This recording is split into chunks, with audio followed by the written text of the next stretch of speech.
Why do we worship speed so much? This ruthless pursuit of speed, to go through things so quickly, to get it all done, to not fall behind, to not be humiliated. We keep this looming scorecard over ourselves that fast is better, that fast is going to define us, and that the more we get out, the more that we can meet our own expectations, that we're productive and that we're able to quantitatively just turn out so much work. And so we blitzkrieg through emails, we skim through everything. We find workarounds and cheat codes on things. We find AIs to find the fastest way possible to get there. We're running against the clock in a way that we're running against ourselves. And it's like just going through with lightning speed something builds up inadvertently a consequence. It's like building a house.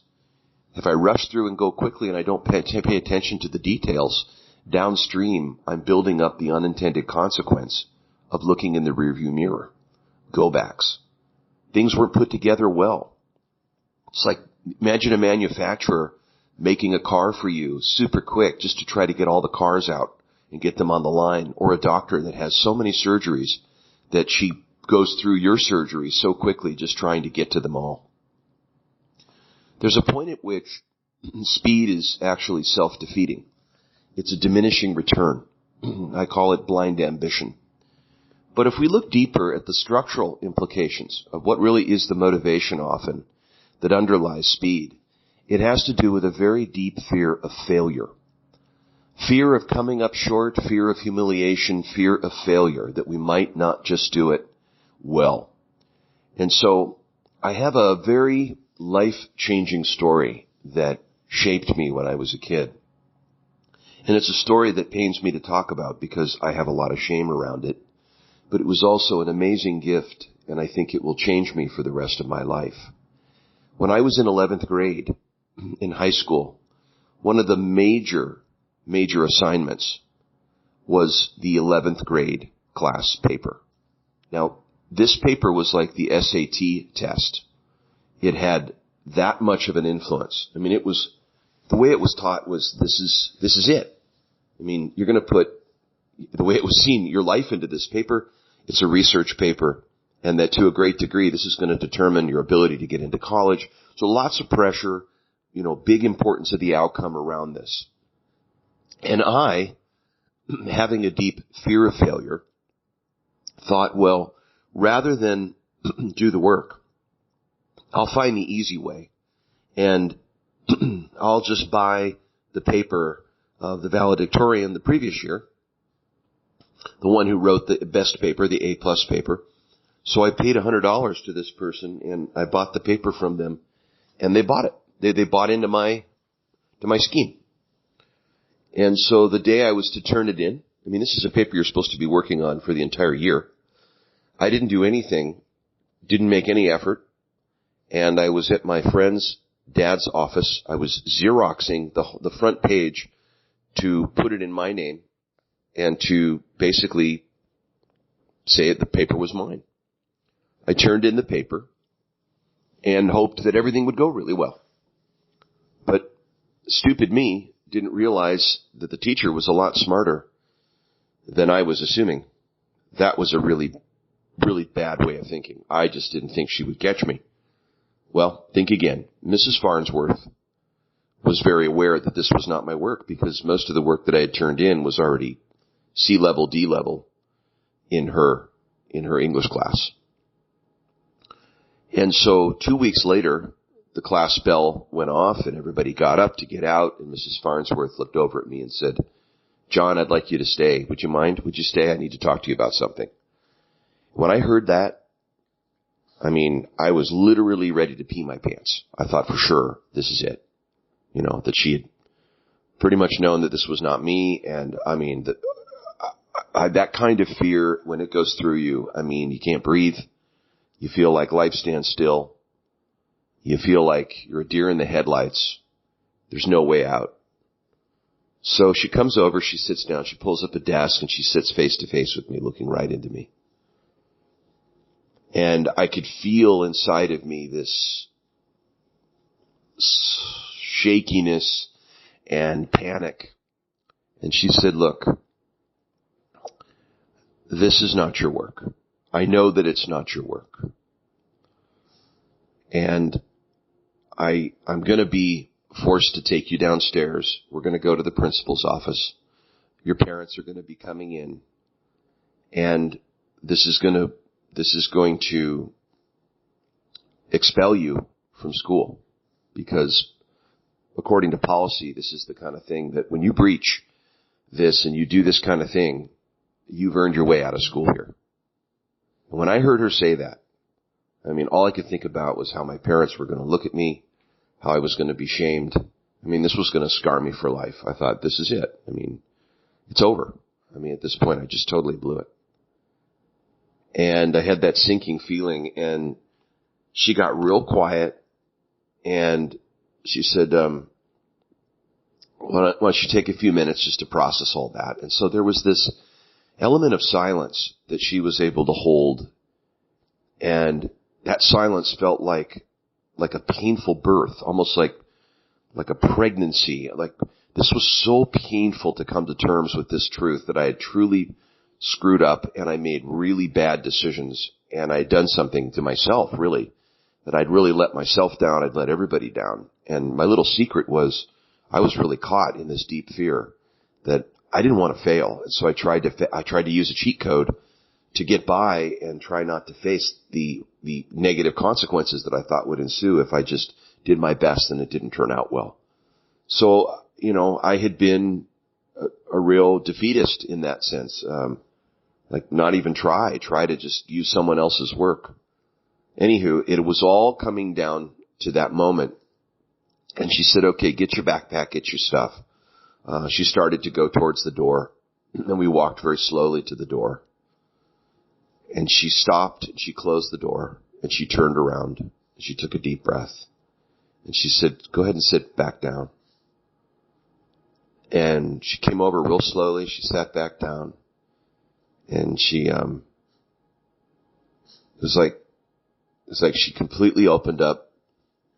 She opened up her heart, and she said, John, I know this isn't your work. I know what's about to happen is really going to hurt you in life. And I can't bring it on myself to think about what that's going to cause you. I can't get that through my heart, because I know you're capable of more. You just don't know it.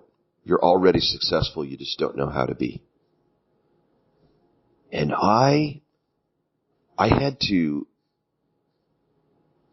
put my listening into hearing a person, a human being, illuminating me and seeing something in me that I couldn't, was so radically different. And it was asking me to trust that she was seeing good in me, and I couldn't believe it. And was I going to take her invitation to allow me to come forth? She said, I want you to write the report again.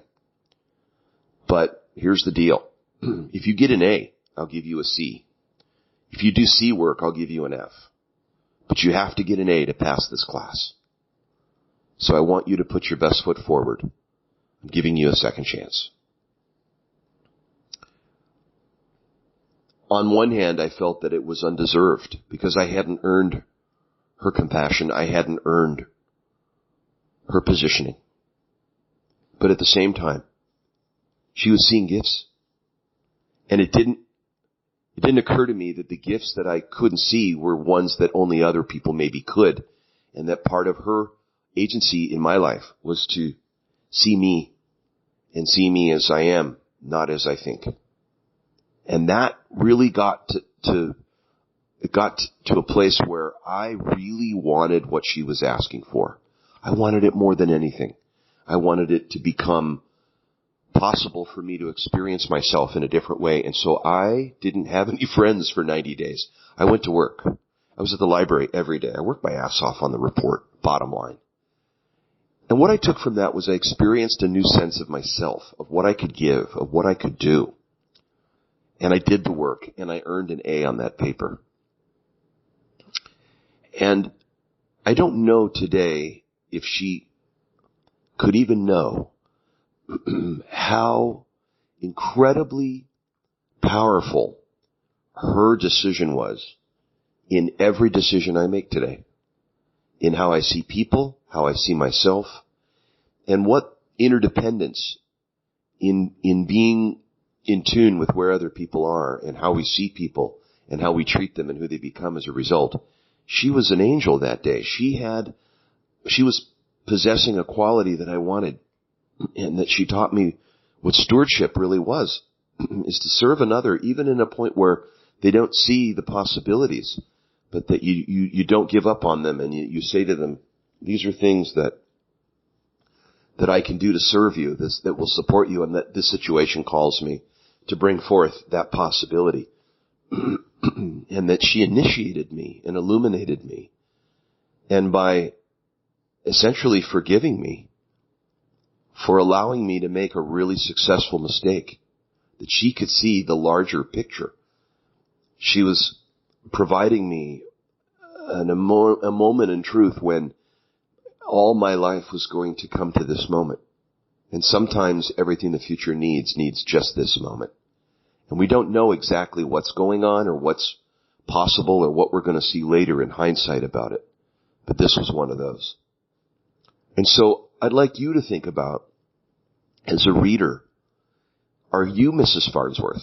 Do you have that in you? And how often do you see others in the way that they are? And do you take moments to voice what you cannot not say about the way they are or what they make a difference for and how they change, how this person changes you? And do you take advantage of opportunities to see your own agency in situations to serve and support, even when there's troublemaking, even when there's deception, even when there's behavior that other people, maybe it's an employee that you're leading, maybe it's a colleague, maybe it's a friend, an associate, where we see things and then we offer the other person the chance to bear witness to what we see. And is their will to connect and their will to turn toward an opportunity be there, because we can't do it for them. But we can certainly invite them into a way. And if they want to take that way, it's by choice, it's consent. I chose, and I needed it. And I needed it more than anybody. And that was a moment, and I chose to embrace the moment. And are there moments for you when those embraces, those opportunities come your way to embrace that next level or that invitation, for you to step across that threshold and go to the edge, and maybe go to that challenge zone where you have to take on a new way of doing things that you don't know how. But the courage is there, and you know that something in you, that primary voice in you that says, go, do it. Let's do this. This is important. This is what the future needs, because something in your felt sense says this invitation is necessary. Life has an invisible hand that guides us, and that sometimes we pretend to understand its intent. But that's the moment of faith, is to make room for fallibility and mystery, because that is the gift. That's what hope is the gift of doing something that is asked of us, that is in need of us, that we do because it's right, because it's calling on us to do it. And we may not know how it all plays out. We have to not be attached to the outcome, but be open to the outcome and let go and let come, as something is trying to move itself, like a hidden wholeness is trying to take a hold of us and bring us into our best self.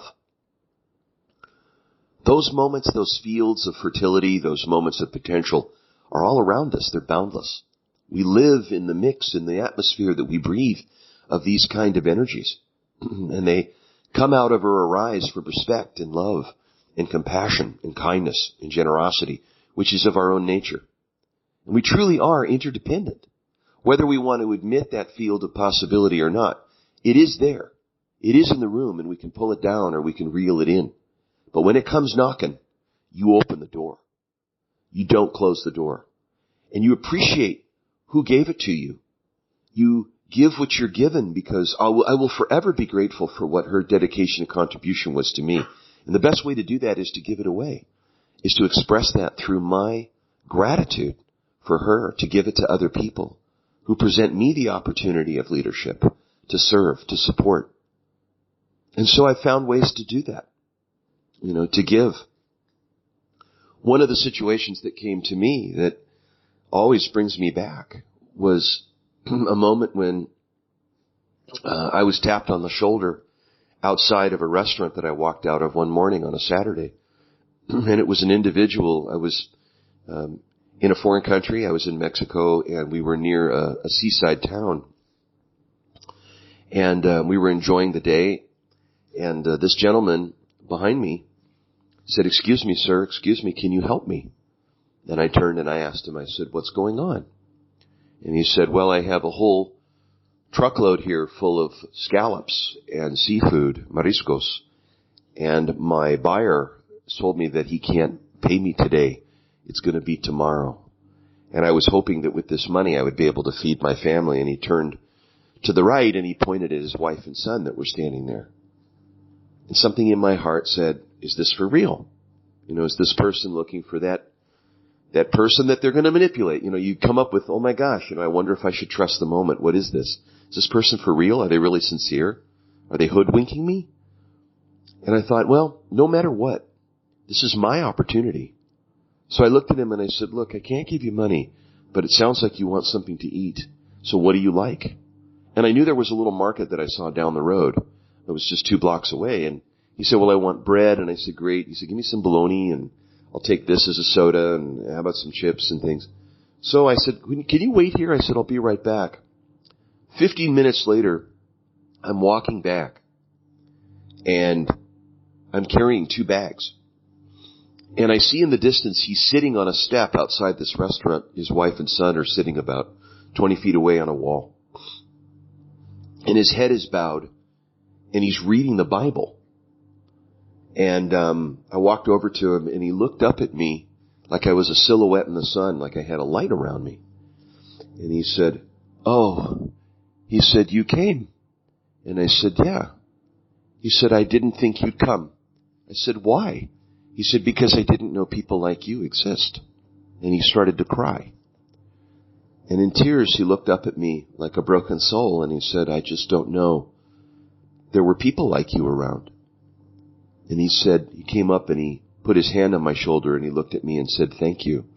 Because now I need to be like this. He says, it reminds me that I'm the person also that can be the giver. But there are times when I need to be the receiver. And we all need to learn to receive. And he said, you took away my shame by asking for help. He said, thank you so much for this. And his family waved to me with such gratefulness. And my heart skipped a beat.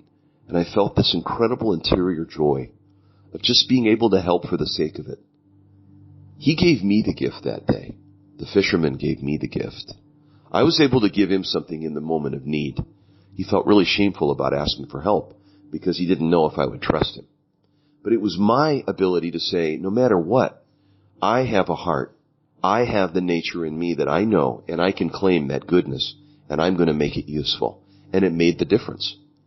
I never saw him again. I never heard from him again. But the memory that it left on me was reminding me of what it is to be helpful, to take that moment to pull over on the freeway, to take that moment, to say, how can I help you? Because we're all presented with those moments. And sometimes we think, well, it's just an inconvenience or someone else will. But maybe we are the very person that's fit for that moment. And maybe Mrs. Farnsworth was just right for that moment, that she needed to complete on that, because it gave her a gift of knowing that she served a human being for the rest of their life.